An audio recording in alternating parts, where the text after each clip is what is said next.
ನಂಜನಗೂಡು ತಾಲೂಕಿನ ದೇವನೂರು ಗ್ರಾಮದಲ್ಲಿ 50 ವರ್ಷಗಳ ಬಳಿಕ ವೈಭವದಿಂದ ಮರುಕಂಡ ತ್ರಿದಾಸೋಹಿ ಗುರುಮಲ್ಲೇಶ್ವರ ತೆಪ್ಪೋತ್ಸವ. ಮೈಸೂರು ಜಿಲ್ಲೆಯ ನಂಜನಗೂಡು ತಾಲೂಕಿನ ದೇವನೂರು ಗ್ರಾಮದಲ್ಲಿ ಸುಮಾರು 50 ವರ್ಷಗಳಿಂದ ಸ್ಥಗಿತಗೊಂಡಿದ್ದಂಥ ತ್ರಿದಾಸೋಹಿ ಗುರುಮಲ್ಲೇಶ್ವರರ ಐತಿಹಾಸಿಕ ತೆಪ್ಪೋತ್ಸವವು ಇಂದು ನೂತನವಾಗಿ ಅಭಿವೃದ್ಧಿಪಡಿಸಿ ಉದ್ಘಾಟಿಸಲಾದಂಥ ಕಲ್ಯಾಣಿಕೊಳದಲ್ಲಿ ಅದ್ದೂರಿಯಾಗಿ ಜರುಗಿತು.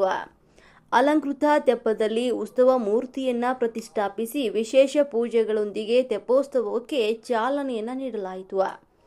ಸಾವಿರಾರು ಭಕ್ತರು ಭಾಗವಹಿಸಿ ದೇವರ ದರ್ಶನವನ್ನು ಪಡೆದು ಭಕ್ತಿ ಭಾವದಿಂದ ಮೆರೆದರು. ವಿದ್ಯುತ್ ದೀಪಾಲಂಕಾರದಿಂದ ಕಂಗೊಳಿಸಿದ ಕಲ್ಯಾಣಿಕೊಳವು ಹಬ್ಬದ ಸಂಭ್ರಮವನ್ನ ಮತ್ತಷ್ಟು ಹೆಚ್ಚಿಗೆ ಮಾಡಿತು. 5 ದಶಕಗಳ ಬಳಿಕ ಮರು ಆರಂಭಗೊಂಡಂತ ಈ ತೆಪ್ಪೋತ್ಸವವು ಗ್ರಾಮದಲ್ಲಿ ಸಂತಸ ಮೂಡಿಸಿದ್ದು ಧಾರ್ಮಿಕ ಸಂಪ್ರದಾಯದ ಪುನರುಜ್ಜೀವನಕ್ಕೆ ಸಾಕ್ಷಿಯಾಗಿದೆ.